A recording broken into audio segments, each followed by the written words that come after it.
Hey everybody, it's Sarah Jones here from The Daily and Politicus USA, doing a quick check-in with you guys about the tariff situation. Today, we have seen this huge, enormous loss in the stock market. In the last 2 days, it's lost $5 trillion in value, 9.6 trillion since Trump's inauguration. So all those people who said, we're voting for him because of his economic policy, and we're voting for him, all these business leaders, we're voting for him because, he's going to make us a great economy. Well, here you go, guys. Exactly what we all told you was going to happen is happening now, and it isn't so great. These tariffs don't take effect until Monday, and just to address a few of the issues, Congress can't do much in the short term. The Senate is working on this, symbolic resolution of disapproval. But mostly people, our lawmakers, are just hanging around and hoping that he changes his mind before Monday. There are a few Republican senators, far-right senators, Rand Paul and Ted Cruz, who are opposing the tariffs publicly.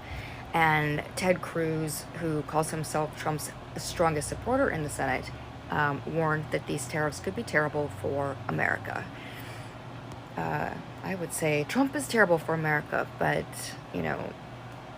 just weird to see Ted Cruz and Rand Paul being the only people that have the courage to stand up to Donald Trump and speak their mind. Four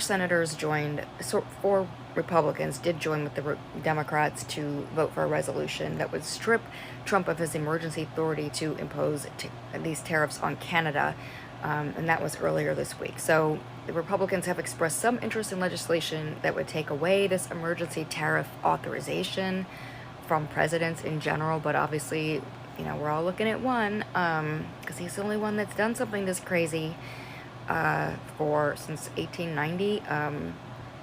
Trump is currently using this kind of obscure emergency provision for his authority to do all this unilateral changing to our economy. Thanks, Trump. Any congressional option is going to have to get around all the Trump loyalists in the House. So that is a big opposition wall up to getting any sanity. In the short term, the most that can be expected is the potential passage of the Senate resolution of disapproval. But if the economy continues to sink, we might see all of that change a lot quicker. Lawrence O'Donnell tweeted today, every Republican member of Senate and House caused the stock market crash and now predicted recession because they are refusing every day to use Congress's constitutionally granted authority to legislatively block the illegal Trump tariffs. He's going to be talking about this on his show tonight. We will be recording it and covering that. Lawrence O'Donnell is an expert on the Senate, so it's going to be very interesting to hear what he has to say. Most of these people are sitting around and waiting, including business leaders, kind of hoping that Trump changes his mind before Monday. Business leaders and Republicans are afraid to confront Trump directly. We see that across the media, we see that in the business landscape, and we see it in our lawmakers. We see a lot of cowardice.